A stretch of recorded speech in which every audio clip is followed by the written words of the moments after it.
Votre surpoids est peut-être dû à un trouble de régulation des apports caloriques. C'est du moins ce qui ressort des nouvelles découvertes. Il est bien connu que la prise de poids est reliée à un déséquilibre entre l'apport en calories et la dépense énergétique. Un seul % des calories consommées en trop chaque jour, et le corps prend 20 livres en 10 ans. Pour 2500 calories, c'est 25 calories par jour. Mais comme cette petite erreur de consommation n'arrive pas à tous, on a étudié le problème pour en découvrir le coupable. Et ceci a permis d'identifier de nouvelles pièces dans ce grand casse-tête qu'est le surpoids. Les personnes qui réussissent à maintenir un poids stable tiennent compte d'une information cruciale pour réguler leurs apports alimentaires. Une seule information les guide, leur sensation alimentaire, c'est-à-dire la faim et la satiété. Cependant, des phénomènes tels l'envie, la fatigue et diverses émotions se confondent avec la faim et déséquilibrent la stabilité pondérale.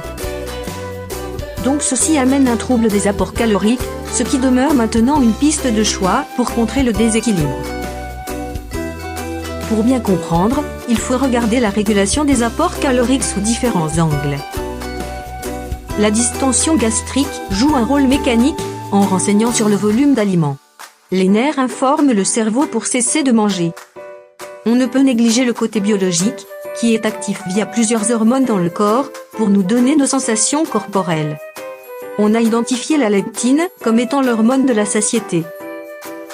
Et le côté sensoriel, le facteur impliqué dans le tract. 3 mécanismes sont en cause dans le modèle de régulation des apports par les sensations alimentaires. La faim apparaît quand le glucose diminue dans le sang. Elle dicte quand et quoi manger par des sensations dans le corps à l'aide des 5 sens.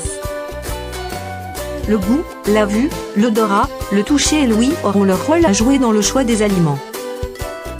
Le cerveau se fera une image sensorielle de chaque aliment et mémorisera celui-ci avec ses caractéristiques propres pour le reconnaître. Ainsi, la tomate sera mémorisée comme rouge et rond, craquant dehors, mou à l'intérieur, avec de petites particules dures et un goût sucré.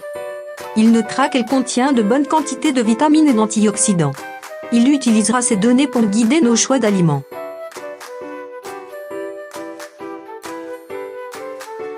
Le côté sensoriel est complété par la liesthésie négative et le rassasiement sensoriel pour donner un moyen de découvrir la satiété.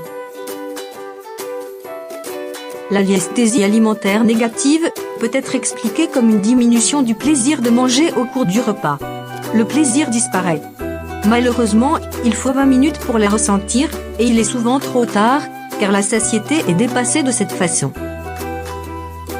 Heureusement, nous avons un moyen plus rapide pour nous aider à savoir quand cesser de manger. Le rassasiement sensoriel spécifique. Il débute au maximum 2 minutes après l'ingestion d'un aliment. Avec sa mémoire, le cerveau sait quelle quantité nous avons besoin. Il diminue le plaisir pour l'aliment consommé. Le rassasiement spécifique est le meilleur guide, il faut y être attentif en mangeant. On a donc identifié que le problème de poids chez plusieurs personnes a une origine beaucoup plus profonde que l'équilibre calories-dépenses. Pour certains, la régulation est influencée par des agents dérégulateurs. Ceci amène une incapacité à percevoir les sensations alimentaires. Le gros du problème identifié par les chercheurs, la restriction et les diètes. Celles-ci imposent des règles et brouillent les signaux corporels. La société en général avec ses règles, les aliments industriels et très caloriques, les portions qui ont triplé et le rythme de vie aussi. Pour plusieurs mangeurs, avoir assez mangé devient alors synonyme d'avoir le ventre plein. Les limites sensorielles n'existent plus. Les émotions à leur tour masquent les sensations alimentaires dans un brouillard de peur de manger.